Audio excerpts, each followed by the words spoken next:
이렇게 설명회를 잡아서 죄송합니다.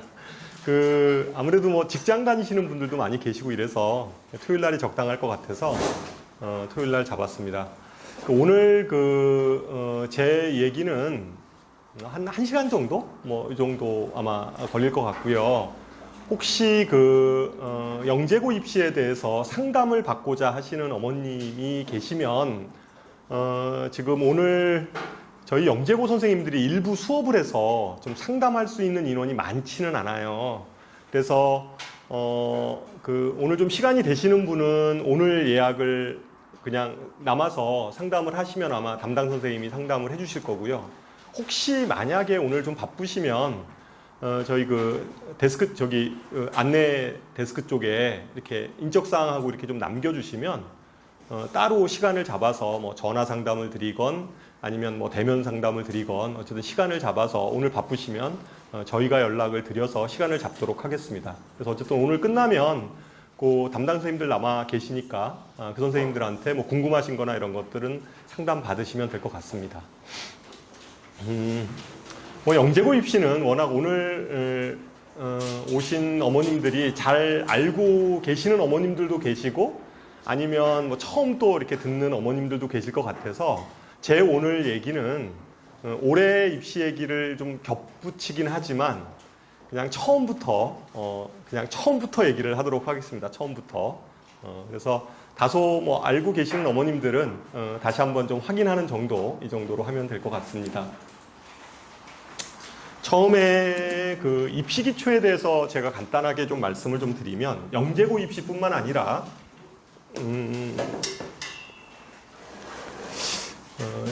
우리가 영재고를 가려고 하는 이유가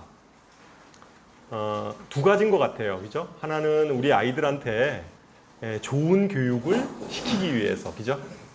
고등학교 때부터 좋은 교육을 시키기 위해서 이 한 가지고요. 첫 번째고, 그 다음에 두 번째는 또 한 가지는 궁극적으로 좀 좋은 대학도 좀 염두에 두셔서 영재고를 선택하시는 것 같아요. 보통 지금 영재고니까 이제 이과 아이들이잖아요. 이과 아이들인데 우리나라 입시에서 이과를 좀 생각해 보면 그냥 인원수를 한번 좀 대충 헤아려 볼게요. 서울대학교가 이과로 뽑는 인원이 대략 한 1,700명? 이 정도 되잖아요. 그죠? 서울대학교 한 1,700명.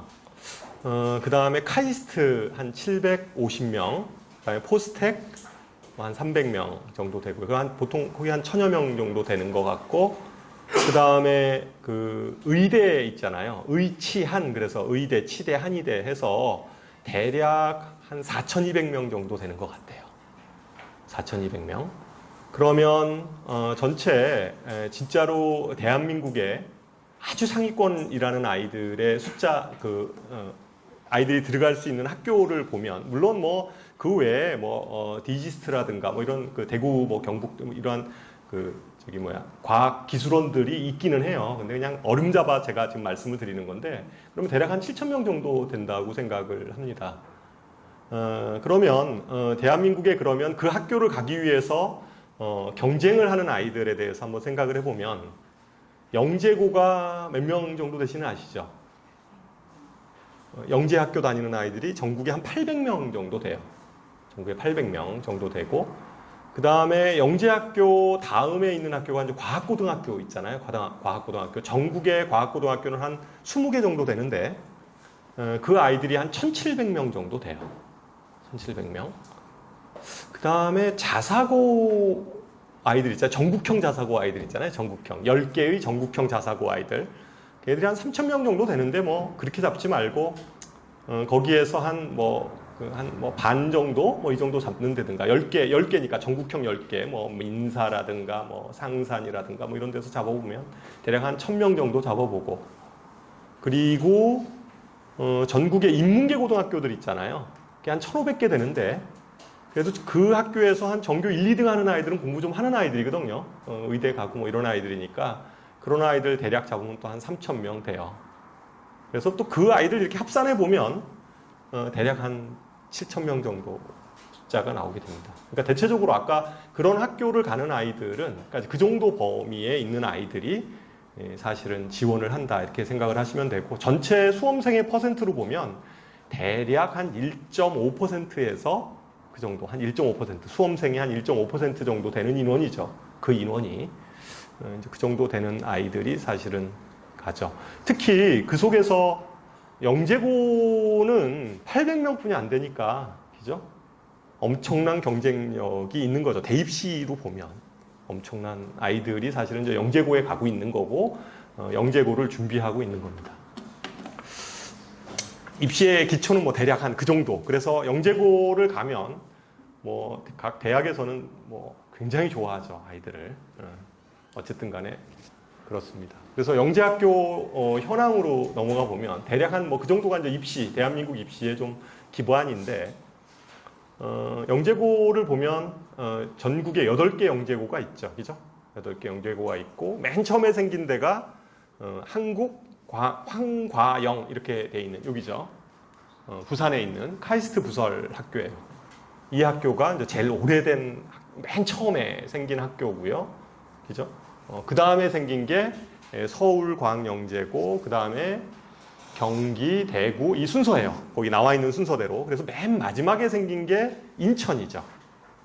인천은 아직까지 졸업생이 배출이 안 됐죠. 올해 이제 처음 졸업생이 배출이 돼서 이 아이들의 입시 성과는 아직, 인천은 아직 알 수가 없는데, 작년에 그 세종 영재고 입시 결과를 보면 세종이 대략 학생이 한 80명 정도 대량 되거든요. 80명. 그 학교, 세종영재고의 한 학년 수가 한 80명 되는데, 작년에 그냥 서울대 기준으로만 보면, 서울대 기준으로 봤을 때 작년에 33명 갔나요? 그 정도 간 것 같아요. 33명 정도 이렇게 갔습니다.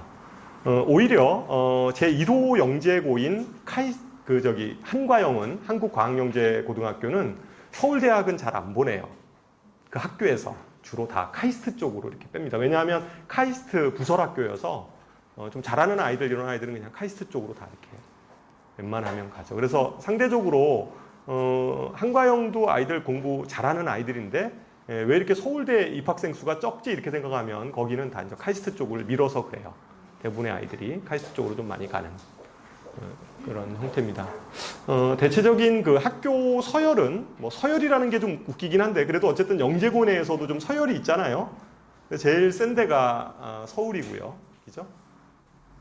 그 다음에 그 순서가, 그 다음에 뭐 경기, 그 다음에 경기하고 한과영은, 경기하고 부산은 좀 뭐 취향이 좀 다른 것 같아요, 아이들이. 그러니까 선호도에 따라서 어떤 아이들은 진짜로 나는 부산 영재고 쪽을 뭐 선호하는 아이가 있고, 뭐 저기만 가겠다는 아이들도 있고요. 그래서 좀 선호도가 좀 다른데, 어쨌든 뭐 그렇고.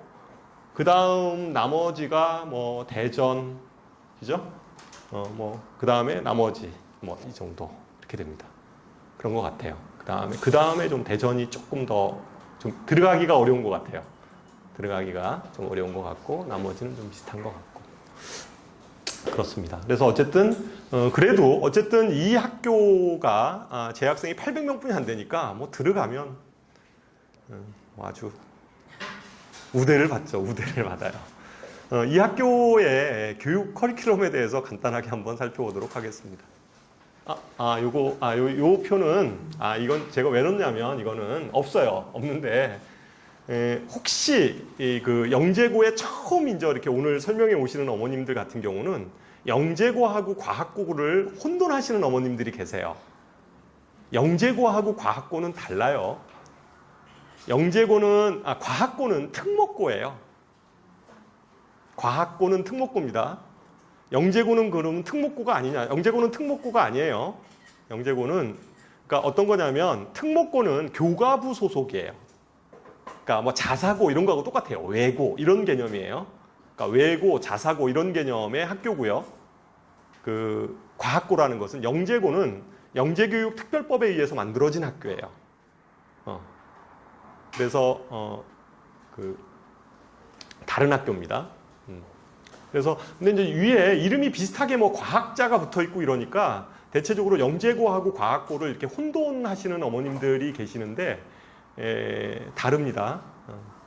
뭐 선발 방법도 달라요. 영재고는 지필 시험이라는 게 있고요. 뒤에 가서 다시 말씀을 드리지만 과학고는 그냥 심층 면접을 봐서 심층 면접으로 학생을 선발합니다. 학생을 선발하고요.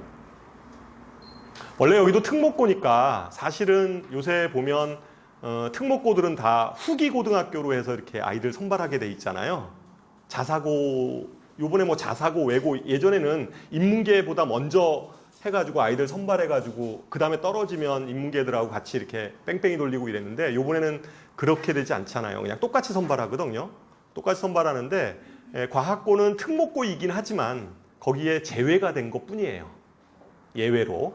그래서 어쨌든 과학고등학교는 특목고고요. 특목고다 보니까 전국을 대상으로 해서 아이들이 지원할 수 있는 게 아니라 특목고는 지역에 있는 과학고등학교를 지원을 할 수밖에 없는 거예요.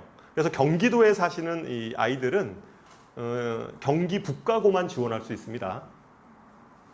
특목고라 그래요. 외고도 그렇잖아요. 외고도 경기도에 있는 아이들은 경기도에 있는 외국어 고등학교만 지원을 하듯이 과학고도 마찬가지입니다.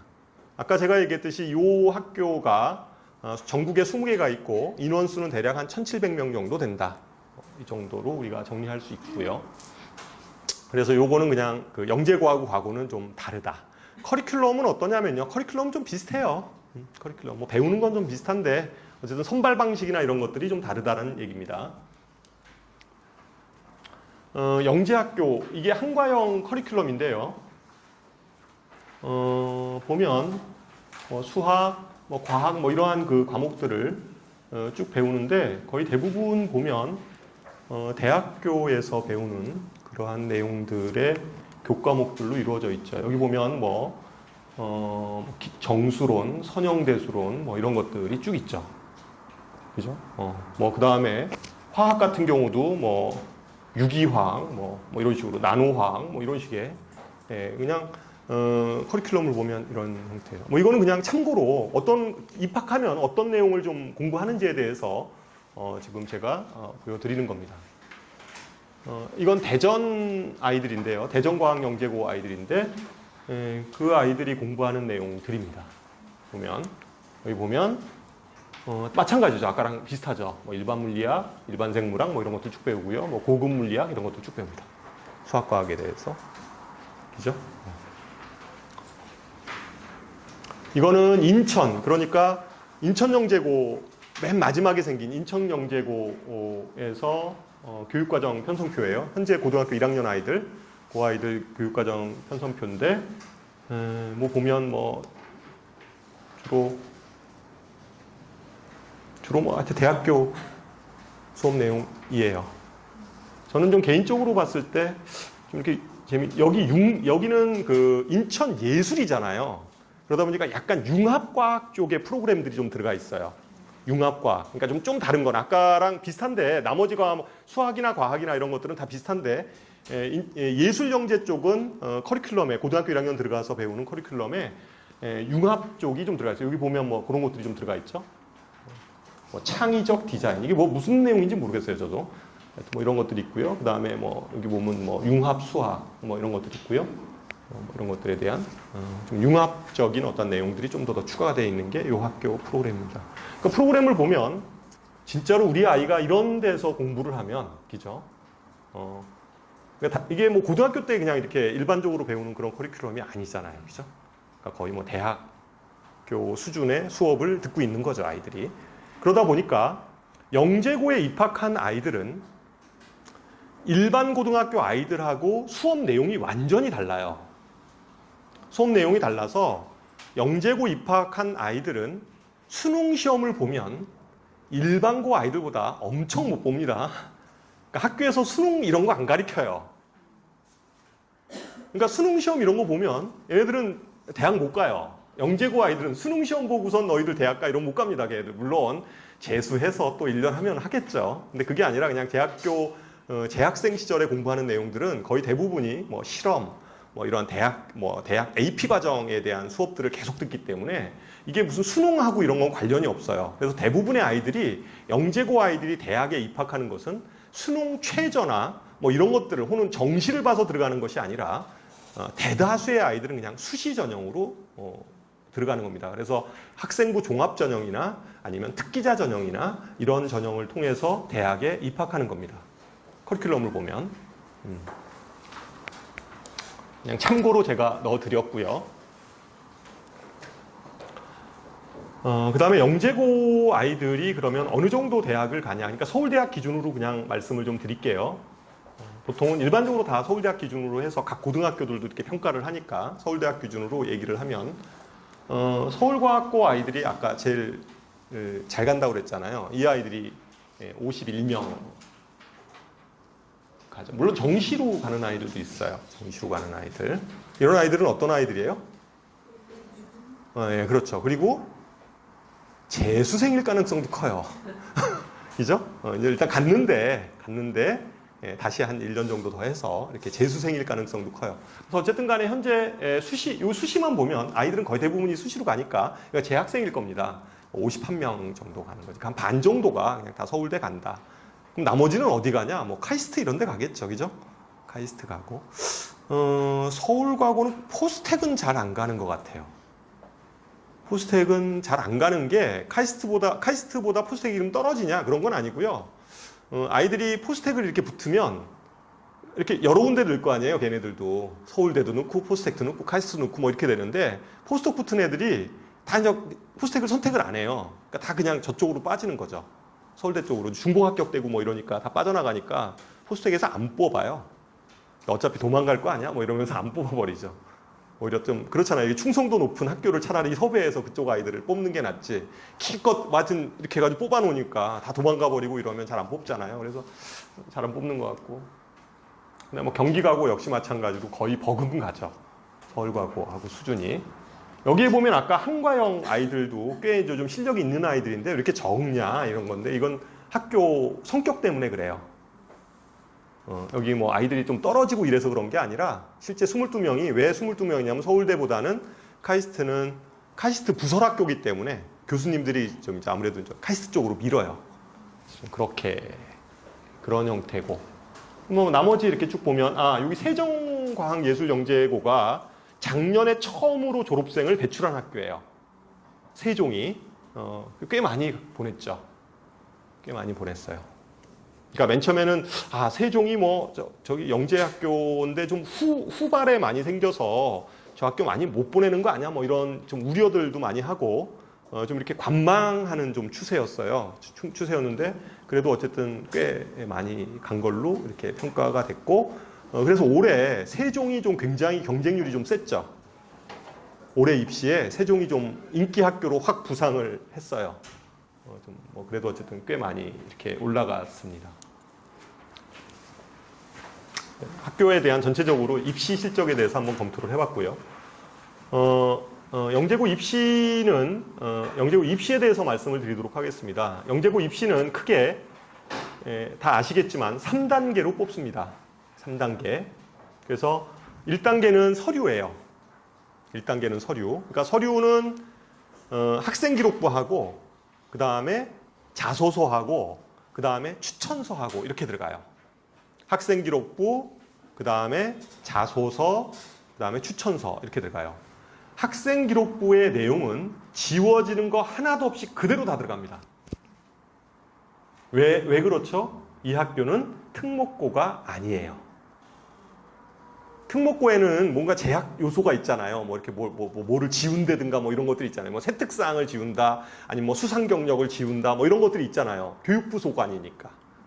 그러니까 전체적으로 지우는데 이 영재학교는 영재교육특별진흥법에 의해서 만들어진 학교여서 학생기록부 다 들어갑니다. 써 있는 건 다 들어가요. 지워지는 거 하나도 없어요. 그냥 싹 다 볼 수 있습니다. 아이 그 내용에 대해서 다 볼 수 있고 그 다음에 이제 추천서가 들어갑니다. 추천서는 보통 두 장이 들어가요. 두 개. 그러니까 담임 선생님하고 수학, 과학 선생님 뭐 이렇게 추천서를 받게 됩니다. 그래서 영재고 입시를 준비할 때 추천서 써준 선생님을 좀 미리 섭외를 하셔야 돼요. 그죠? 미리 섭외를. 만약에 지금 현재 중학교 2학년이라고 하면 현재 중학교 2학년이면 내년에 시험이잖아요.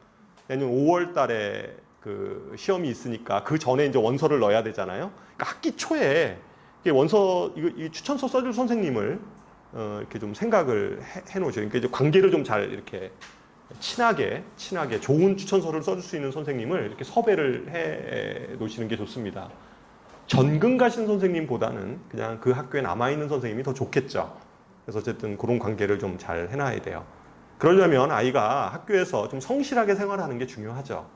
왜냐하면 아이가 좀 약간 수학과학 잘한다고 그래서 뒤에서 선생님을 무시하면서 퍼질러 자고 태도가 별로 안 좋고 이러면 아무리 걔가 우수해도 선생님이 이렇게 좋은 추천서를 써주기는 쉽지는 않아요. 그래서 어쨌든 선생님하고 좀 좋은 관계를 만들어 놓는 게 중요할 것 같고, 그래서 1단계는 어쨌든 학생기록부, 그 다음에 자소서, 그 다음에 추천서 이런 것들이 들어갑니다. 근데 영재고 입시에서의 중요한 특징은요, 1단계 요 자소서 쓰고 추천서 쓰고 이런 부분은 너무 이거에 대해서 힘 뺄 필요는 없어요. 1단계는 거의 대부분 통과합니다. 거의 대부분. 꼭 뭐 학생기록부에 올 A가 돼야 된다 이런 것도 없어요. B 좀 있어도 됩니다. 1단계 다 통과할 수 있어요. 그러니까 서류로 그냥 1단계를 통과하는데, 영재고는 어쨌든 영재고 입시를 지원하는 학생에 대해서 기본적으로는 굉장히 좀 관용적이에요. 네가 우리 학교를 지원하려고 하고 네가 영재라고 생각했으니까 지원을 했으니까 그래 너한테 한번 기회를 줘볼게 이렇게 합니다. 기회를 주지 않는 경우가 하나 있는데요. 어떤 경우가 있냐면 예술영재학교들 있잖아요. 2개, 세종이나 인천. 예술영재학교에서 떨어지는 아이들이 간혹 있어요. 서류에서. 어떤 아이들이냐면 예체능 학교인 줄 알고 예체능 아이들이 그 자소서를 써가지고 집어넣는 경우 있어요. 그 경우가 아니면 다 붙습니다. 웬만하면 다 붙어요. 그 경우가 아니면 웬만하면 다 붙는다. 그러니까 1단계에 대해서는 너무 이렇게 신경을 좀 안 쓰셔도 돼요. 그런데 어쨌든 1단계 서류를 가지고 나중에 3차 때 면접을 들어가기 때문에 3차 캠프가 있어요. 근데 3차 캠프 하면 당연히 인성 면접과 같은, 그러니까 자소서 면접도 할 거 아니에요. 물론 이 3차 캠프에서 심층 면접도 해요.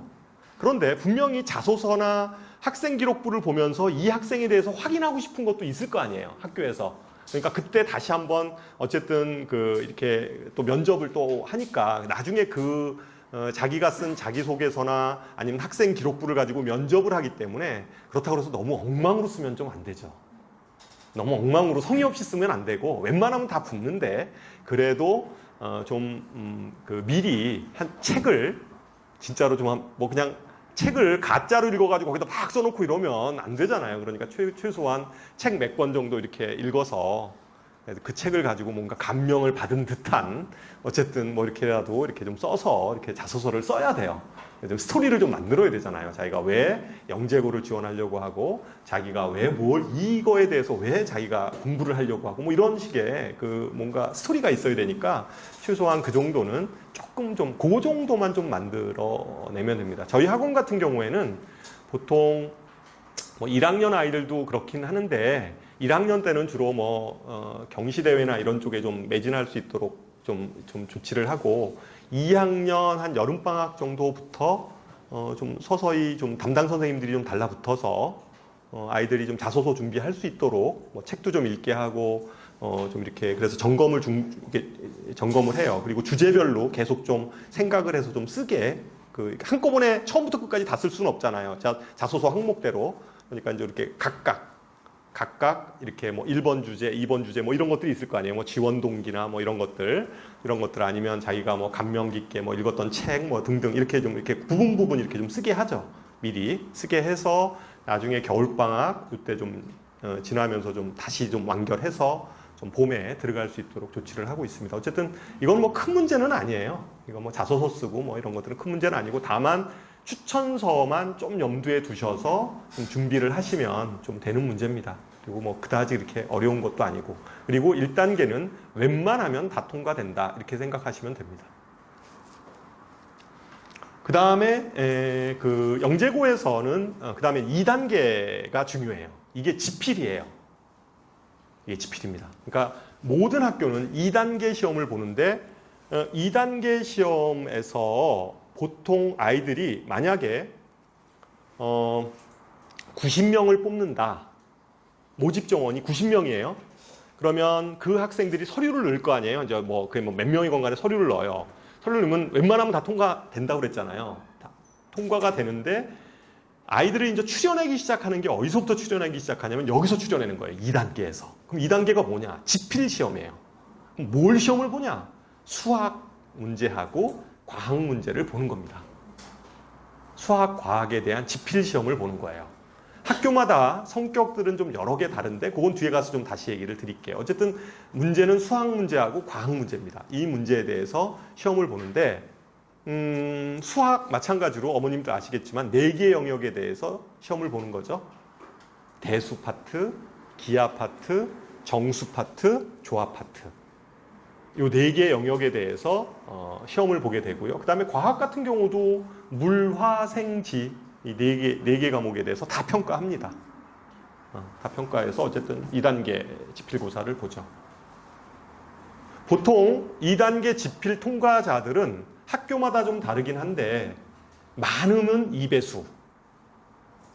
많으면 모집 정원의 2배수. 만약에 100명 모집한다 그러면 한 200등까지 잘라내는 거죠.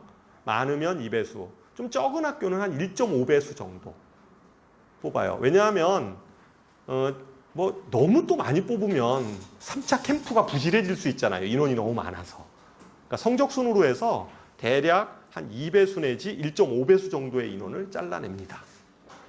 잘라내요. 잘라냅니다. 그래서 2단계 지필 시험이 대단히 중요합니다. 2단계 지필 시험이. 근데 문제는 뭐냐면 그리고 영재고 입시에서 이제 어떤 특징이 있냐면 1단계에서 아이가 뭐 성적도 굉장히, 그러니까 학생 기록부를 보면 알 수 있잖아요. 학생 기록부를 보면 거기에 보면 어쨌든 영재고는 다 들어가니까 거기 수상 실적에 보면 막 수상 내역이 한 뭐 몇 페이지 되는 아이들 있잖아요. 이렇게 막 있는 아이들. 그죠? 그리고 막 세부 특기상 들어가 보면 엄청나게 얘는 막 하여튼 훌륭한 아이라고 막 거기 칭찬이 자자하게 써 있고 막 이런 아이들이 있을 수 있잖아요. 이런 아이들은 학교에서 그 아이들을 따로 이렇게 각 영재학교에서 그 아이들은 따로 면접을 따로 해요. 그걸 우선 선발이라고 합니다. 우발이라고 그래요. 우발. 그러니까 내신 성적이 아주 좋은 아이들은 우발이 있어요. 우발이. 그러면 뭐가 면제예요? 지필이 면제입니다. 지필이 면제예요. 우발이 있어요. 많지는 않은데 우발이 있는 학교들은 나중에 뒤에 가서 좀 이따 제가 좀 정리를 해드릴게요. 어쨌든 우선 선발이라는 게 있어요. 그래서 아이가 뭐 진짜로 그 학생 기록부나 뭐 이런 것들이 아주 좋은 아이들은 이제 우발로 보면 2차가 면제되는 아이들도 있어요.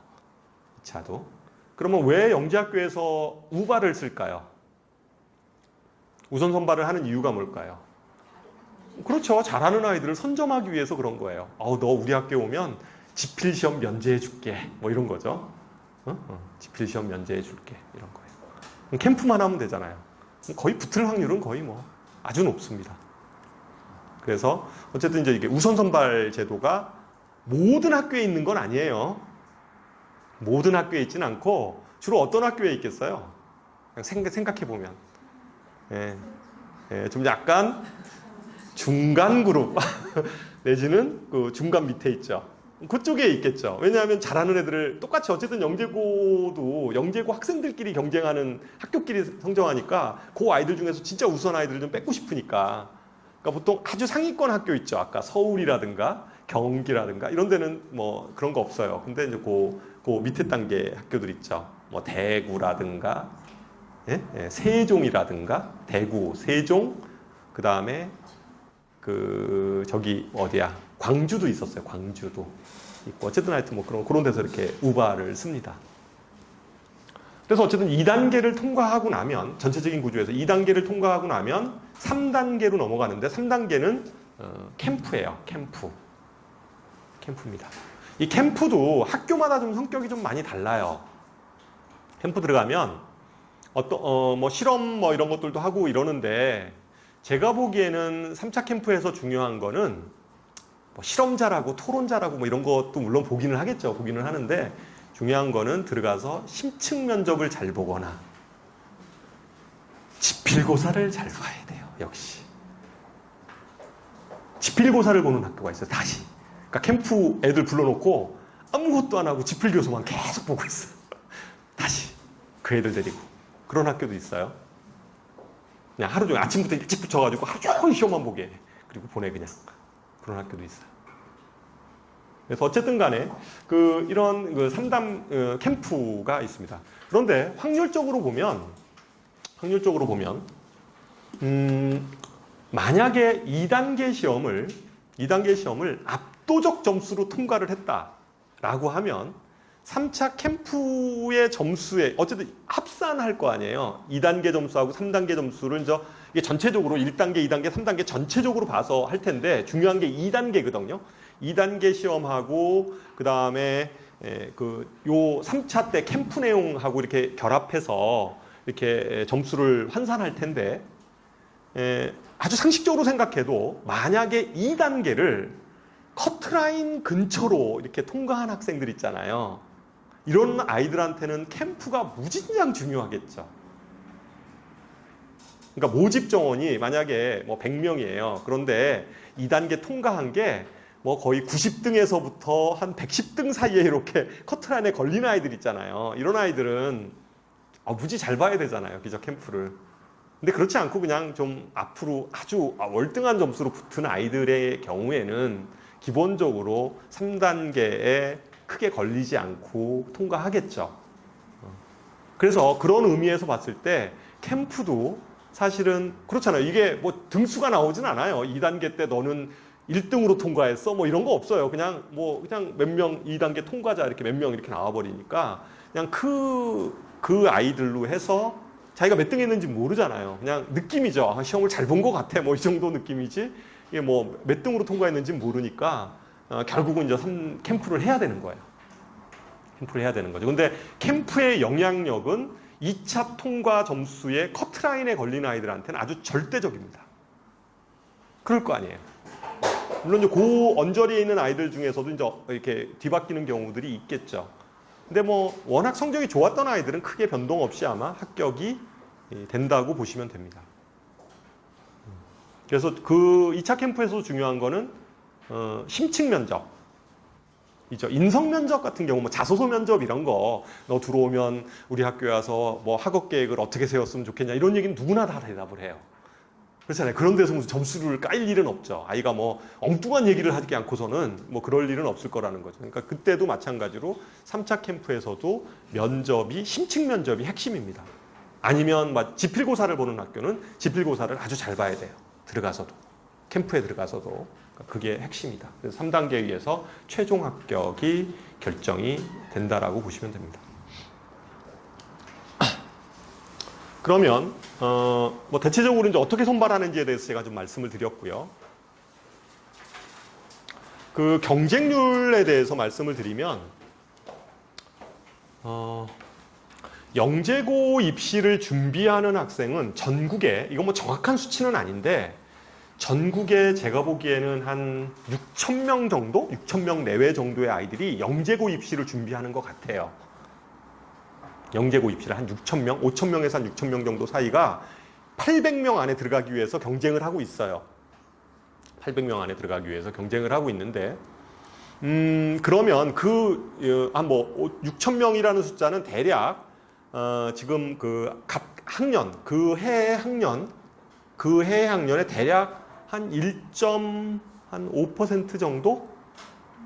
1.5% 그러니까 1% 아이들, 1%대 아이들이 2%까지는 아니고요. 1%대 아이들이 영재고 입시를 준비하고 있는 거죠. 영재고 입시를 준비하고 있는 거고요. 분당 같은 경우도 되게 많아요. 그죠? 뭐 예로 어느 모 고등학교에 가면 거의 뭐 일반 고등학교 얘기하는 거예요. 영재고 입시 준비했던 애들이 한 4-5명은 한 반에 된다고 그러더라고요. 한 반에 4-5명. 그렇다고 그러더라고요. 그래서 막 시험 무진장 어렵게 내고 그러니까 그 아이들 변별해야 되니까. 그래서 뭐 이렇게 하여튼 뭐 이제 그런 분위기. 그러니까 모든 학교가 다 그런 건 아니고 일부 학교 같은 경우에 이제 뭐 그렇다고 그래요. 근데 어쨌거나 대체적으로 한 5, 6천 명의 아이들이 준비를 하고 있고 전국으로 보면 경쟁률은 뭐 모집 정원은 여기 나와 있고요. 경쟁률은 이렇게 쭉 있잖아요. 여기에 이렇게 쭉 돼 있는데 지원자 수 있어가지고 경쟁률이 주로 이런 서울과학고 이런 데는 좀 세서 경쟁률 자체가 실제 지원하려고 하는 아이들만 지원을 해요. 지원을 하고 경기는 그럼 왜 이렇게 높냐? 경기 높잖아요. 이 학교 아까 세다고 그렇게 얘기했는데 왜 높냐 이런 건데 경기가 높은 이유는요. 2학년 아이들이 있어요. 연습반이라고. 2학년 아이들. 그러니까 지금 내년 되면 원래 3학년 아이들이 봐야 되잖아요. 그러니까 2학년 아이들이 예행 연습반이라고 한번 써요. 그래서 가서 시험을 봐보는 거예요. 백지를 내건 어쩌건 간에 어쨌든 가서 시험 봐보는 거죠. 붙으면 좋고. 그래서 경쟁률이 좀 높은 거예요. 그리고 경기과학고 그래서 많이 쓰는 거예요. 엄청나게 많이 써요. 많이 쓰고 나머지들은 대략적으로 뭐 이 정도 돼요. 특히 뭐 세종이나 인천 이런 데는 거의 한 20대 1 지원을 할 때는 이렇게 돼요. 그런데 그럼 뭐지 20대 1 경쟁률인데 이게 왜 그러냐면요. 이게 중복되어 있어요. 그러니까 아이들이 영재고는 원서를 한 장만 쓸 수 있는 게 아니라 쓰고 싶으면 다 쓸 수도 있어요. 8개를 다 쓸 수도 있어요. 원서를. 그런데 중요한 거는 2차 때 있죠. 2차. 지필고사는 한 군데를 가야 돼요.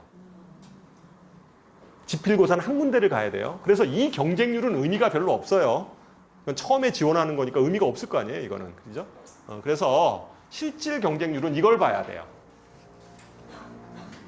그러니까 2단계 응시자 있죠?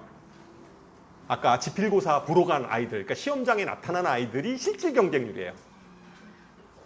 그렇잖아요. 처음에는 원서는 뭐 이것도 쓰고 저것도 쓰고 잃어버리면 이게 굉장히 이게 경쟁률이 높아지는데 실질 경쟁률 그러니까 요거예요. 요거. 2차 응시자. 요걸로 봐서 요걸로 보시면 돼요. 여전히 경기과학고는 좀 높죠. 뭐 때문에 그렇다? 2학년 때문에 그렇다. 그 다음에 또 한 가지는 뭐냐면 의외로 영재고 입시 준비하는 아이들 중에서 학생기록부가 좀 개판인 아이들이 좀 있어요. 막 C도 있고 막 이래가지고 뭐 B도 여러 개 있고 막 그러니까 수학하고 과학만 좋고 나머지는 되게 안 좋아요. 그런 아이들이 의외로 있어요. 이런 아이들은 유일하게 구제하는 데가 경기예요. 경기는 어쨌든 원서를 쓰면 무조건 어쨌든 한번 시험 볼 기회를 줘요. 무슨 얘기인지 아시겠죠? 아까 제가 웬만하면 붙는다고 그랬는데 떨어지는 아이들이 있을 수도 있어요.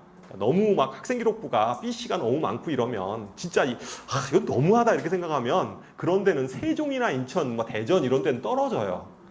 넣으면. 그러나 너무 막 그 학생기록부가 그 B씨가 너무 많은 아이들은 힘들어요. 그러니까 저희 학원에서도 좀 그런 아이들 같은 경우는 경기를 항상 보험으로 쓰게 해요. 경기를. 그러니까 혹시 너 혹시 떨어질 수도 있으니까 그래도 너 여태까지 준비한 게 아깝잖아. 그러니까 경기는 써. 이렇게 얘기를 하죠. 그래서 이 학교는 쓰게 해요. 그래서 좀 많아요. 실제 아이들이. 그리고 2학년 아이들이 있어서 좀 높은 편이에요. 2학년 아이들이 있어서. 나머지들은 뭐 다 이렇습니다. 그런데 아이들이 보통 영재고 입시를 딱 들었으면 결차적으로 좀 하향 지원을 하는 케이스예요. 그렇잖아요. 일단 좀 붙어야잖아요. 그러니까 뭐 나는 서울 영재고 아니면 안 돼. 뭐 이런 아이가 아니고서는 나는 뭐 부산 영재고가 아니면 안 돼. 나는 경기 아니면 안 돼. 이런 아이들은 빼고서는 어쨌든 영재고 입학하는 게 좀 목적이면 좀 한 단계 정도 이렇게 낮춰서 써요.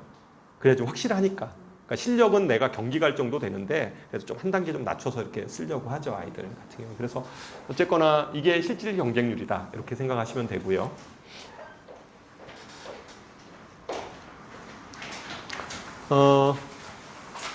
그 다음에 이제 우선 선발 제도인데 우선 선발 제도는 아까 제가 말씀을 드렸을 거예요. 이 학교들은 없습니다. 1단계. 1단계 때는 없어요. 그러니까 학생 기록부 보고선 이렇게 뭐 지필을 면제해 주거나 이러지 않는다는 거죠. 이 학교들은. 그러니까 서울이나 경기나 그러니까 부산이나 대전은 학생 기록부 보면서 지필을 면제해 주진 않는다. 이거는 있어요. 지필을 잘 본 아이들이 있을 수 있잖아요. 압도적으로. 이런 아이들은 3차 캠프를 면제해 줍니다. 그러니까 3차 캠프는 그냥 와서 앉아있기만 해 뭐 이러는 거예요. 어차피 붙을 거니까 워낙 잘 봤으니까. 그죠? 그렇잖아요. 얘들 뭐 바뀌지 않을 거잖아요. 그러니까 걔네들은 그냥 와서 앉아있기만 하면 돼. 걔는 딴 일 합니다. 그러니까 캠프를 딴 데 따로 이렇게 불러서 이렇게 뭐 딴 거 하게 하죠. 다른 아이들은 뭐 심층 면접 보고 있을 때 얘네들은 딴 거 하고 있을 거야. 아마 뭐 같은 거 하나 쓰거나 있거나 뭐 이러겠죠. 그래서 이렇게 돼 있고요. 요 밑에 학교들 있죠. 요 학교들은 뭐 대구, 광주, 세종 이런 데는 학생 기록부만 보고선 지필을 면제하는 1차 후발을 한다는 거예요. 근데 그 중에서 인천은 여전히 안 해요. 인천은 뭐 그건 왠지 모르겠어요. 하여튼 이 학교는 그냥 우발이 없어요. 인천 있을 법한데 세종이 있으면 인천도 있을 법한데 하여튼 우선 선발을 안 합니다. 이렇게 되고 근데 1차 학생 기록부를 가지고 1차 우발을 했을 때 이 학교들 있잖아요. 뭐 대구나 요번에 저희 학원에도 대구죠. 대구 맞죠? 대구였나요? 우발, 그죠? 우발이 있었죠. 대상자. 우발이 된 건 아니고 대상자가 있었는데 그 대구 영재고 쪽에서 나와가지고 뭘 주로 물었냐면 학생한테 다른 게 아니라 너 전국대회에 나가서 뭐 이렇게 올림피아드 상 받은 거 있어? 뭐 이것만 계속 물어봤다는 거예요. 그러니까 이제 내신 가지고는 잘 이제 판가리 안 되니까 너 뭐 수학 올림피아드 가서 너 혹시 금상 뭐 이런 거 혹시 뭐 받은 거 있어? 뭐 이런 거 계속 물어봤다 그래요. 뭐 그랬다고 그러더라고요. 어쨌든 하여튼 뭐 우발. 이게 대상자로 뽑힌다고 해서 무조건 되는 건 아니고요. 대상자가 뽑히면 이제 그 학교에서 일일이 다 1대1 면접을 해요. 면접해가지고 얘가 진짜 그런 아이인지 아닌지 확인하죠. 그래서 이제 거기서 최종적으로 이제 우발자로 되면 지필을 면제받는 거예요. 그러니까 학생 기록부가 좋으면 어쨌든 대상자는 되는 거죠. 그럼 학교에서 찾아오고 이래서 어쨌든 그렇게 합니다. 우발 제도는 이제 그런 거고 대부분은 2차 준비를 해야 되는 거예요. 2차 준비를 해야 된다.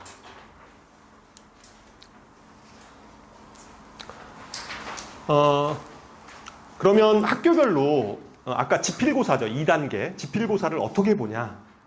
뭐 서울 같은 경우는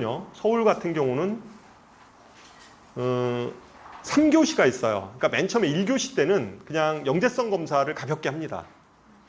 영재성 검사를 가볍게 하고 그 다음에 2교시 때가 되면 창의성 검사를 해요. 창의성 검사 1. 창의성 검사 1은 대체적으로 약간 경시 스타일이에요.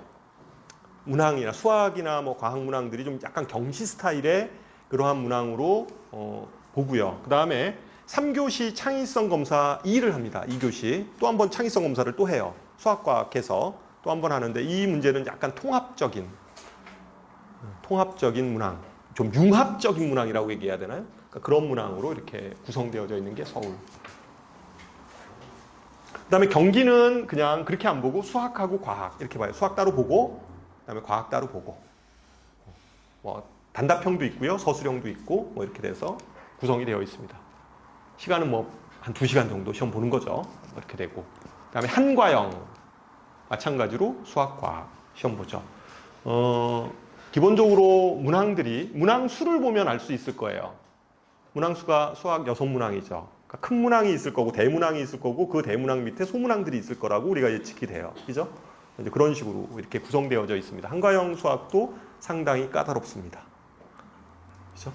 그렇게 되고 대전 25문항이죠.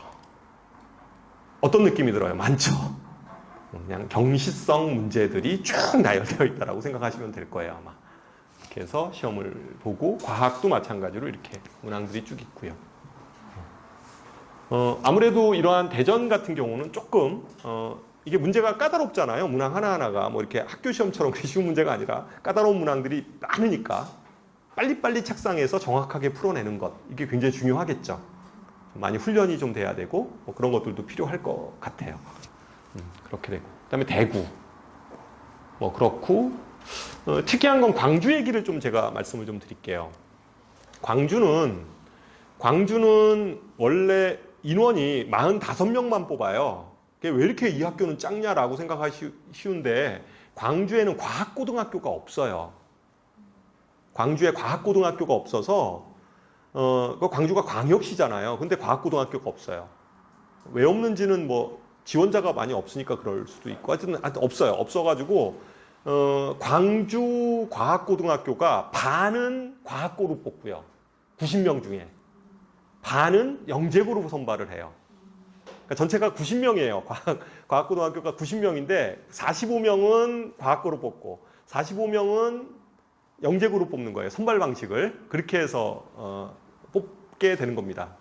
45명. 그래서 다른 학교보다 좀 인원이 적죠. 인원이 적어서 인원이 적으니까 선발 인원이 적으니까 좀 힘들지 않겠냐 이렇게 생각을 하시는데 그렇진 않아요. 뭐 다 비슷합니다. 비슷해요. 인원이 좀 뭐 적게 돼서 2차 통과가 쉽지 않은 거 아니야? 뭐 이런 생각하기 쉬운데 괜찮아요. 저희 학원에서 요번에 자랑 조금 해도 되죠? 제가 원래 설명하면서 자랑 안 하는 편인데 진짜로 제가 자랑을 안 해요. 자랑을 안 하는데 요번에 저희 학원이 아직까지 인천은 발표가 안 났어요. 인천에 이제 한 명이 남았어요. 저희 학원에서는 인천은 한 명만 썼어요. 나머지 11명이 저희가 올해 11명이 저희가 시험을 봤어요. 영재고 입시. 그러니까 수의 영재센터에서 본 인원은 11명이에요. 11명이 봤는데 인천 한 명 빼면 몇 명이에요? 10명이잖아요. 인천은 아직까지 발표가 안 났으니까. 10명 중에서 저희가 9명이 2차 통과했어요. 학교도 아주 다양합니다. 그러니까 부산, 대전, 세종, 광주 다 골고루 해서 저희가 했어요. 광주 같은 경우는 저희가 4명 봤는데 유일하게 떨어진 한 명이 광주에서 나왔어요. 4명이 봤는데 3명 붙고 1명이 떨어졌어요. 4명 중에서. 그런데 어쨌든 그래 광주 같은 경우도 이렇게 지원을 뽑는 인원이 적다고 그래서 이렇게 지원을 안 하는 경향이 있는데 저희는 이렇게 매년 이렇게 아이들 이렇게 지원해 보면 굉장히 분당 아이들을 좋아하시는 것 같아요. 어쨌든 2차 통과 이렇게 지필 통과 이렇게 보면 뭐 마찬가지예요. 어쨌든 경쟁률로 보면. 그래서 어쨌든 그렇게 되고 세종이나 인천은 여기 좀 특이한 게 있는 게 여기도 3교시가 있어요. 3교시 에세이를 보는 게 좀 특이한데 에세이라고 해서 이게 뭐 국어 공부시켜야 되는 거 아니냐 이런 생각은 안 하셔도 돼요. 그렇지 않고 주로 올해는 보니까 뭐 저런 문제 나왔어요. 에세이 때 무슨 뭐 음악 무슨 음계 있잖아요. 이거를 가지고 이렇게 돌려서 이렇게 표현하는 거 있잖아요. 그죠? 하여튼 음악 저거예요. 그러니까 악보예요. 악보 하나를 갖다 이렇게 줘서 이거를 45도 회전시켰을 때 어떻게 표현해야 되는지 뭐 이런 것들에 대한 좀 창의성을 묻는 문제를 출제를 했어요.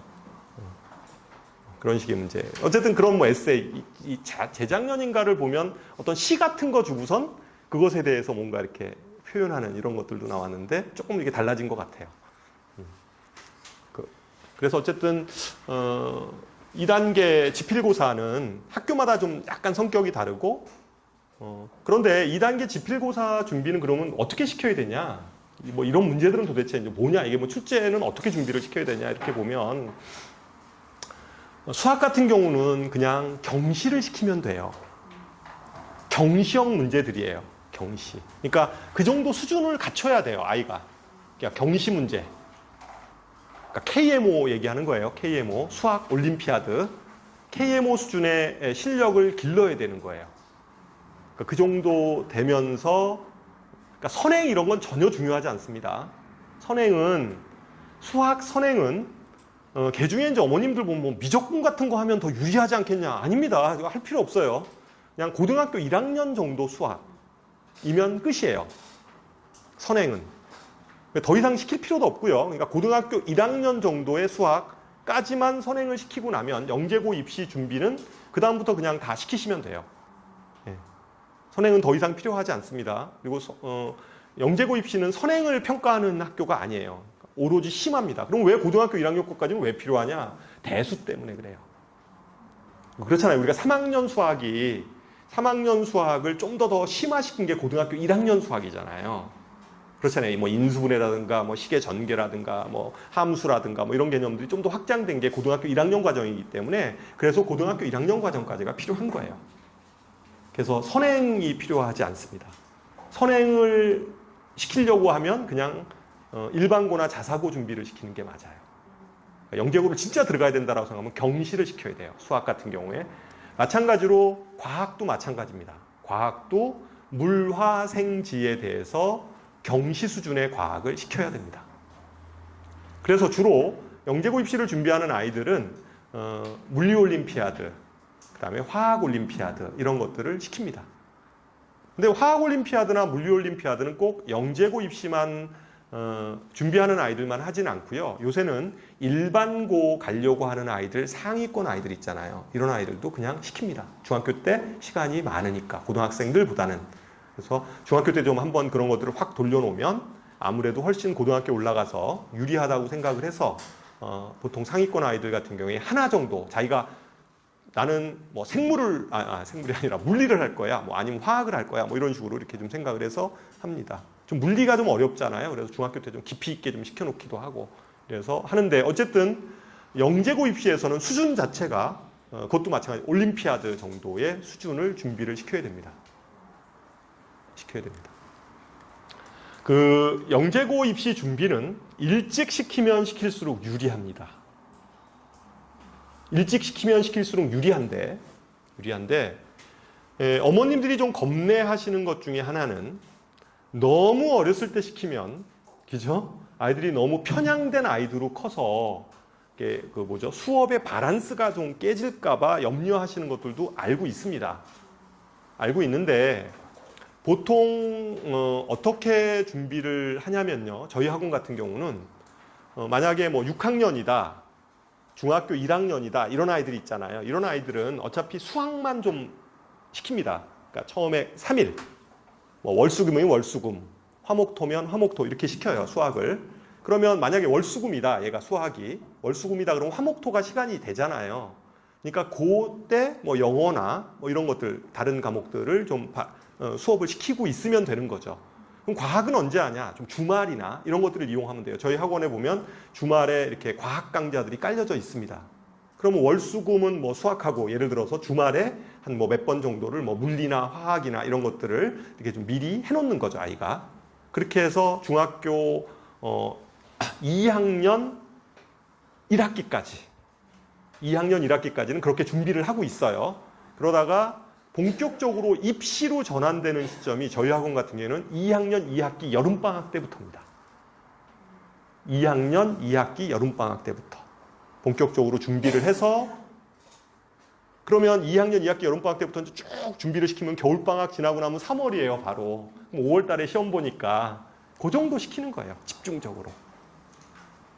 그렇잖아요. 이렇게 뭐 밸런스가 특별하게 깨질 이유는 별로 없습니다. 물론 2학년 2학기 여름방학 때부터는 영재고 입시에 올인하셔야 됩니다. 그때는 해야 돼요. 주 7일 다 쓰셔야 됩니다. 수학, 과학. 그러니까 수학도 해야 되고요. 과학도 물화생지 다 해야 되잖아요. 그래서 그때부터 이렇게 하면 되죠. 그러니까 만약에 초등학교 6학년 어머니다라고 생각하시면 지금부터 영재고 입시를 생각한다고 하면 기본적으로 이제 수학을 하셔야죠.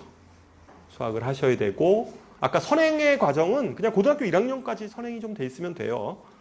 1학년까지만, 뭐 1학년 과정까지만 하면 되는 거예요. 거기까지. 그리고 뭐 1학년까지 뭐 아주 뭐 선행이 아주 뭐 깊이 있게 돼 있다 그렇게 아니어도 상관은 없습니다. 물론 뭐 중학교 과정까지는 다 끝나 있어야 되죠. 중학교 다 끝나고 고등학교 1학년 과정까지만 가면 돼요. 진도 선행 과정은 거기까지만 딱 끝나고 나면 경시를 시키실 수가 있어요. 수학 경시를 시키실 수가 있고 그때부터 이제 경시 수업을 3일 정도 쓰면 됩니다. 대신에 3일을 쓸 때 그냥 3일은 풀로 오셔서 해야 돼요. 6시부터 밤 12시, 1시까지. 3일을 수학을 할 때 3일을 쓴다고 하면 6시부터 혹은 5시부터 밤 12시까지, 1시까지 이렇게 시킵니다. 남아서도 좀 시키고 뭐 이렇게 해서 하죠. 그리고 아이의 실력은 KMO나 이런 것들을 통해서 아이를 계속 중간에 저희들도 평가를 합니다. 왜냐하면 시험 자체가 이런 지필고사의 2차 지필이 중요한데 2차 지필의 시험 자체가 다 경시기 때문에 그렇습니다. 경시 수준의 문제들이에요. 그래서 이거를 그렇게 시켜서 하면 되고요. 과학은 아까 얘기했듯이 좀 저학년 같은 경우에는 그냥 주말이나 이런 때 계속 조금씩 해주면 됩니다. 그러면 수업 밸런스를 좀 깨트리지 않으면서도 이렇게 준비하실 수 있어요. 준비하실 수 있죠. 너무 막 저학년 때부터 막 주 7일 반이나 이렇게 묶어버리면 아이가 좀 그럴 수 있어요. 좀 그렇잖아요. 이게 뭐 약간 그 출구 전략도 필요하잖아요. 출구 전략. 떨어졌을 때 출구 전략도 좀 필요하니까 그 정도는 좀 이렇게 하시면 됩니다. 아까 제가 이제 말씀을 드렸을 때 좀 시간을 미리 좀 준비를 해서 시키면 훨씬 유리하다는 이유는 이런 아이들이 있어요. 중학교 2학년 여름방학 돼서 지금이 좀 있으면 여름방학 되잖아요. 여름방학 돼서 아이가 갑자기 나는 영재고를 가고 싶어 이런 아이들이 있어요. 있습니다.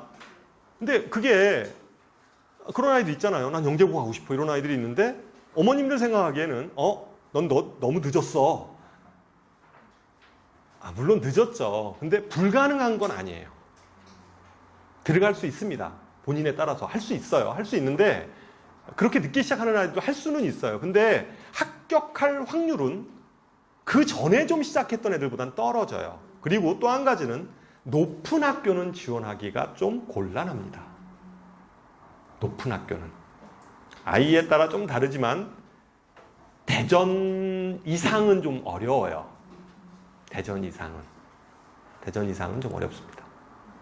그래서 기본적으로 좀 조금 더 일찍, 그러니까 뭐 초등학교 6학년, 중학교 1학년 이럴 때부터 좀 미리 좀 시작을 해주시면 좀 그 사이에 계속 뭐 KMO도 있고, 그러니까 수학 올림피아드도 있고, 물리 올림피아드도 있고, 그다음에 화학 올림피아드도 있고 이렇게 그 스케줄들이 있어요. 그 스케줄에 따라서 아이가 좀 준비하면서 좀 다져지다가 그 다음에 영재고 입시반으로 투입이 되면 아이가 과학도 뭐 물리나 화학은 한 바퀴 좀 돈 상태면 생물이나 지구과학은 좀 늦게 해도 그래도 좀 쫓아갈 수 있잖아요. 그렇잖아요. 근데 좀 그럴 수 있는데 이게 뭐 네 과목 자체가 수학도 안 돼 있고 물화생지 다 안 돼 있고 이러면서 시작을 하려고 하면 진짜 힘들죠. 그러니까 그런 아이들, 좀 늦게 시작한 아이들은 확실히 붙을 확률이 좀 높진 않아요. 근데 저희 학원 같은 경우는 워낙 저희 선생님들이 아이들을 관리하는 게 좀 꼼꼼하게 좀 하셔서 저희 학원 아까 그 합격률이 90%거든요, 사실은. 10명 봤는데 9명이 2차 통과한 거잖아요. 근데 저희 학원 아이들이 그러면 얘네들이 무슨 초등학교 막 5학년, 6학년, 4학년, 5학년 때부터 시켰냐, 다른 학원처럼 그러지 않았어요. 저희 학원 아이들 좀 길게 한 아이들이 보통 2년 한 거고요. 나머지는 뭐 1년 조금 넘는 아이들도 있고, 1년도 안 된 애들도 있을걸요. 그죠? 1년 안 된 아이들도 2차 통과 시켰거든요. 그러니까 그게 좀 더 일러서 좀 시작을 하면 좀 더 이렇게 확실하게 더 이렇게 안정적으로 들어갈 수 있다는 거죠. 실제.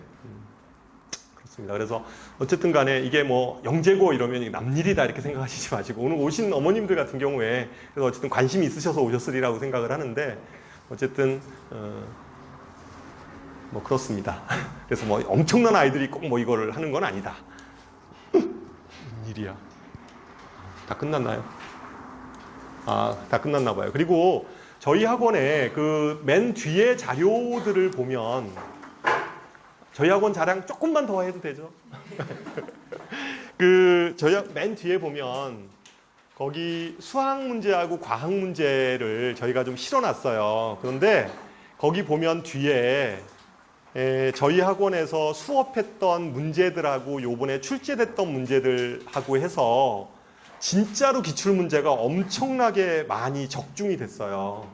뒤에 보면 이렇게 올해 출제됐던 문제하고 저희가 수업했던 뭐 요일까지 거기다 적어놨을 거예요. 언제 어떤 수업을 해서 이 문제를 풀었었는데 그게 어떻게 나왔다. 뭐 이런 것들이 사실은 이게 뭐 저희가 그냥 광고 홍보하기 위해서 쓴 게 아니라 실제 그렇습니다.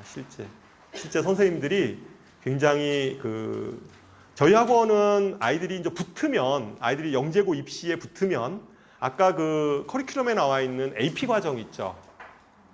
AP 과정. 아이들 들어가면 붙는 게 중요한 게 아니라 또 가서도 잘해야 되잖아요. 그러니까 붙으면 그 다음에 AP 과정도 저희가 개설을 해서 아이들 준비시킵니다.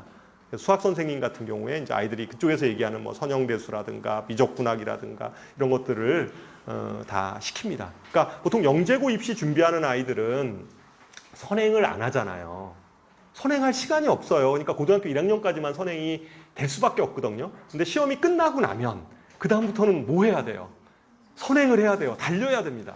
근데 그냥 단순하게 고등학교 과정만 달리는 게 아니라 사실은 AP 과정까지들도 뭐 과학도 마찬가지죠. 이런 것들 좀 같이 결합해서 그런 것들을 해서 이제 아이가 입학을 해야 되잖아요. 그래서 그런 과정까지 다 개설이 돼 있고 선생님들 같은 경우에 그런 수업들이 다 가능하신 선생님들이 수업을 하고 계십니다. 그래서 뭐 오늘 제 얘기는 한 요 정도 마치고요.